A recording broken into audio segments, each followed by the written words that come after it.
Hello दोस्तों, आप लोगों का दिवा किरण चैनल पर स्वागत है। तो हम लोग हरिवंश राय बच्चन जी का आत्म परिचय और कंप्लीट हो गया है मेरा। अब हम लोग आज करेंगे दिन जल्दी जल्दी ढलता है। ये मैं पूरा व्याख्या करने के बाद आप लोगों को प्रश्न उत्तर आज करवाऊँगी। तो वेरी इम्पोर्टेंट ये आज का वीडियो है, आप लोग पूरा ध्यान से देखिए, आप लोगों के लिए बहुत यूज़फुल होगा।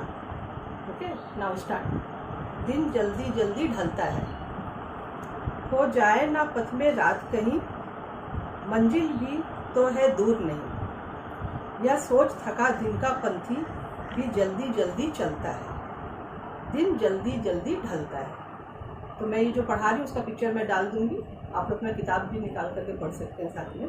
तो इसका अर्थ हो रहा है कि जो काम पर सुबह से निकला हुआ है व्यक्ति, तो वो अब शाम को अपने घर जा रहा है। तो कहता है हो जाए ना पथ में रात कहीं, मंजिल भी तो है दूर नहीं। ना उसका घर करीब आ गया है, उसे घर पहुंचने का जल्दी है। तो वो बोल रहा है कि कहीं रात में रात ना हो जाए कहीं रास्ते में, इसलिए वो बहुत जल्दी जल्दी पैर बढ़ा रहा है अपना कदम घर पहुंचने के लिए, अपनी मंजिल तक पहुंचने के लिए। यह सोच थका दिन का पंथी भी जल्दी जल्दी चलता है। पंथी मीन्स राहगीर, यात्री, पथ पर चलने वाला। तो यह सोच थका दिन का पंथी भी जल्दी जल्दी चलता है। सोचता है कहीं रात ना हो जाए, अपने मंजिल पे उसे पहुंचना है टाइम से, लोग उसका वहाँ इंतजार कर रहे हैं, तो वो जल्दी जल्दी अपने कदम बढ़ा रहा है। दिन जल्दी जल्दी ढलता है और उसे लग रहा है कि मैं इतना करीब पहुँच गया हूँ, अब रात होने लगा है, मुझे और जल्दी चल। बच्चे प्रत्याशा में होंगे, नीरों से झाँक रहे होंगे। यह ध्यान परों में चिड़ियों के, भरता कितनी चंचलता है। दिन जल्दी जल्दी ढलता है। जिस प्रकार से ऊपर मनुष्य के लिए बोला गया, उसी तरह से पक्षियों के बारे में भी है कि जो पंछी सुबह में अपना खाना की खोज में निकलते हैं बाहर, फिर शाम को वो जल्दी वापस घर आना चाहते हैं। क्यों? बच्चे प्रत्याशा में होंगे, नीरों से झाँक रहे होंगे। वो लोग भी सोचते हैं कि बच्चे इंतजार कर रहे हो। प्रत्याशा मीन्स इंतजार, घोंसलों में इंतजार कर रहे होंगे कब उनके माँ बाप आए और उन्हें खाना खिलाएं।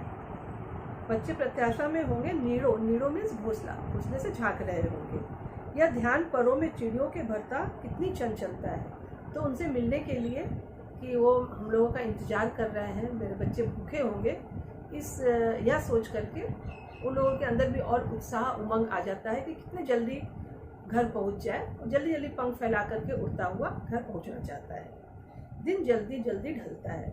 इसी कोशिश में उसे लगता है कि अब तो हम पहुंचने वाले हैं, लेकिन फिर भी दिन जल्दी जल्दी ढल रहा है, मुझे और तेज चलना होगा, और तेज उड़ना होगा। आगे नेक्स्ट। मुझसे मिलने को कौन विकल, मैं होऊं किसके हित चंचल। यह प्रश्न शिथिल करता पद को, भरता उनमें विह्वलता है। दिन जल्दी जल्दी ढलता है।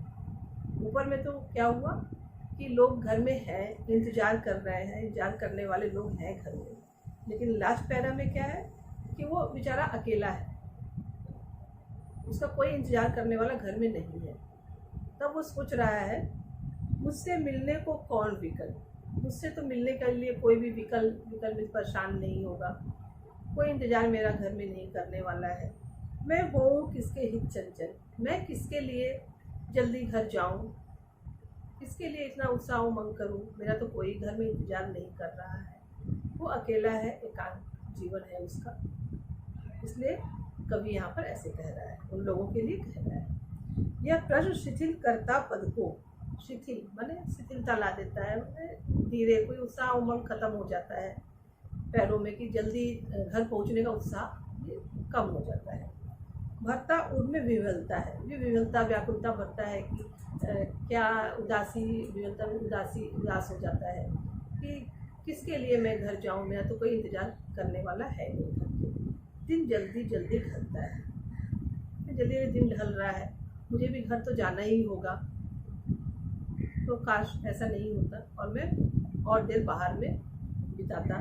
और दिन जल्दी ढल रहा है, अंधेरा हो रहा है, तो मुझे तो घर जाना ही होगा, लेकिन घर जाकर मुझे एकांत में रहना होगा। एकांकी जीवन है जो उसे सहन नहीं हो रहा है, वो याद कर रहा है अपने पहले के जीवन। ओके, तो आज ये इतना, और उसके बाद मैं आज प्रश्न उत्तर करवाती हूँ। तो जो आपके किताब में दिया हुआ है पहले उसको ही करवाऊँगी, तो उससे ही आप लोगों को छोटा छोटा प्रश्न बना करके एग्ज़ाम में आता है। तो आप लोग इसको यदि पूरा अच्छे से कर लेंगे तो आंसर आराम से आप लोग दे पाएंगे। ओके, तो पहला क्वेश्चन क्या है?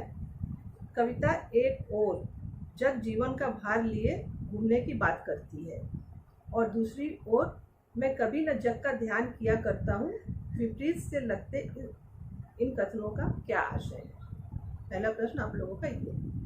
तो कविता एक और जग जीवन का भार लिए घूमने की बात करती है, यानी जग जीवन का भार, जग में जो भी चिंता फिक्र सुख दुख जो कुछ भी मिलता है उसे लेकर चलने का बात करती है।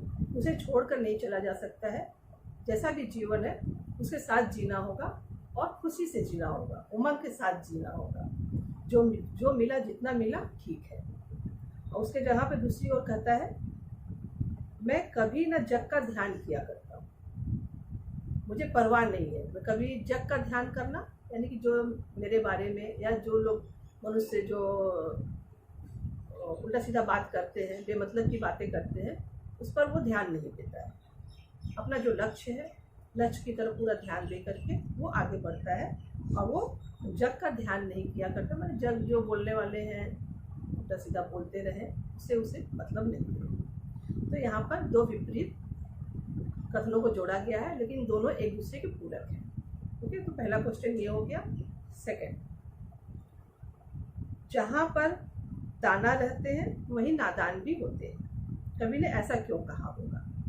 तो यहाँ पर क्या है? जहाँ पर दाना रहते हैं, जहाँ पे माने बुद्धिमान लोग रहते हैं, यानी मनुष्य ये जानता है कि संसार नाशवान है, ये जानता है, माने ये ज्ञान है उसे, ये दाना है। दाना मीन्स यहाँ पर ज्ञान, ज्ञानी लोग है, ये ज्ञान है, फिर भी इसमें फंस करके रह जाते हैं लोग। सांसारिक जीवन में सुख सुविधा जुटाने में, वैभव जुटाने में ही रह जाते हैं कि यही जीवन है, यही सच है।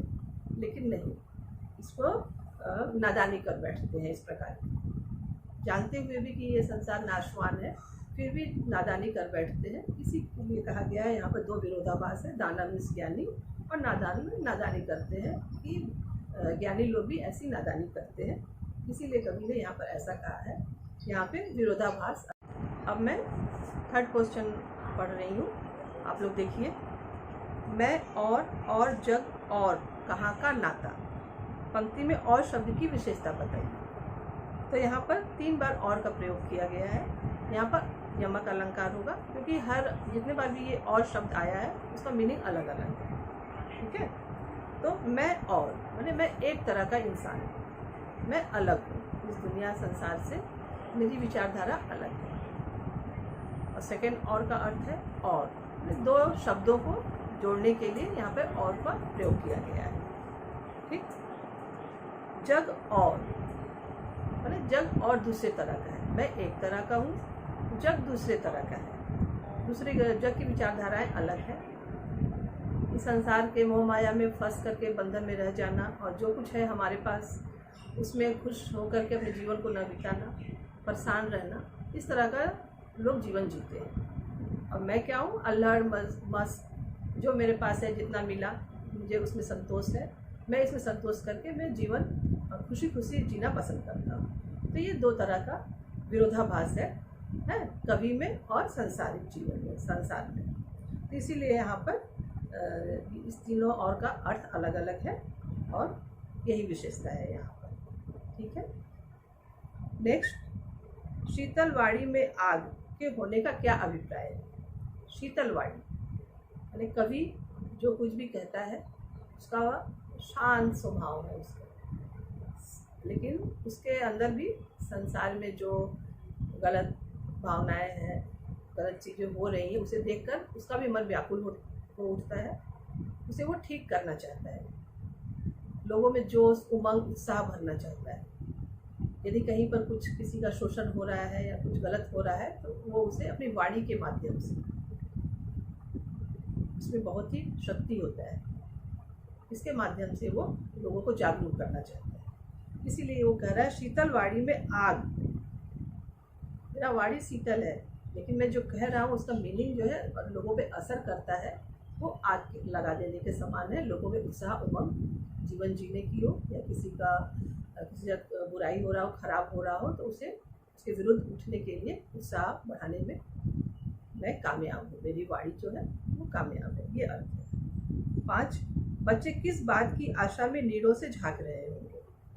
अब जल्दी जल्दी ढलता है दिन, जल्दी जल्दी ढलता है का जो गीत है उसमें का क्वेश्चन है। बच्चे किस बात की आशा में नीड़ों से झांक रहे होंगे। तो बच्चे इसी आशा में झांक रहे होंगे कि मेरे जो मम्मी पापा हैं बाहर गए हुए हैं खाना लाने के लिए, हम लोगों का दिन भर वो अकेला था, तो कब आएंगे, इसी आशा में वो घोंसले से बाहर झांक रहे हैं। ठीक है, तो अपने माता पिता के इंतजार में वो घोंसलों से झांक रहे हैं। ठीक है, नेक्स्ट, दिन जल्दी जल्दी ढलता है कि आवृत्ति से कविता की किस विशेषता का पता चलता है।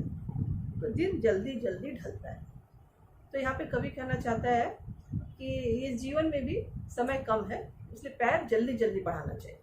जब हमें मंजिल तक पहुँचना है तो कदम जल्दी जल्दी बढ़ाना चाहिए, ताकि अपनी मंजिल पर टाइम से पहुँच जाए, वरना दिन जल्दी जल्दी ढलता है। इस जीवन में समय कम, एक अर्थ तो ये है। और एक है इस कविता के परिप्रेक्ष्य में ये अर्थ होता है कि दिन जल्दी जल्दी ढलता है, इसलिए कवि ने यूज़ किया है कि जो पंथी है दिन भर बाहर गए हुए हैं, अब वो घर लौटना चाह रहे हैं, उन्हें लग रहा है कि घर में लोग मेरा इंतज़ार कर रहे हैं, तो कब मैं जल्दी से जल्दी उन लोगों के मिलने की चाह में वो जल्दी से जल्दी घर पहुंचना चाहता है। तो उसे लग रहा है कि इतनी जल्दी शाम हो जा रहा है, मुझे और तेज कदम बढ़ाना होगा। एक अर्थ ये है। और इसी में एक लास्ट पैरा में है कि दिन जल्दी जल्दी ढलता है। एक ऐसा इंसान भी है जिसका घर में कोई इंतज़ार करने वाला नहीं है, वो निराश है, इसलिए उसे लग रहा है कि दिन जल्दी जल्दी क्यों ढल जा रहा है। दिन ढलने पर तो घर तो वापस जाना ही होगा। तो ये निराशा का भी भाव है कि मैं घर जाकर के क्या करूँगा, मुझे तो मेरा तो कोई इंतज़ार करने वाला घर पर है नहीं। इस तरह से बच्चों ये अर्थ है, दिन जल्दी जल्दी ढलता है। ठीक है, जल्दी जल्दी पूर्वोक्ति प्रकाश अलंकार है, तो 2 बार यहाँ पर प्रयोग हुआ है इसमें। तो इस तरह से बच्चों मैं आज हरिवंश राय बच्चन जी का ये आत्मपरिचय और दिन जल्दी जल्दी ढलता का संपूर्ण चैप्टर समाप्त हो गया। आशा है आप लोगों को पसंद आया होगा।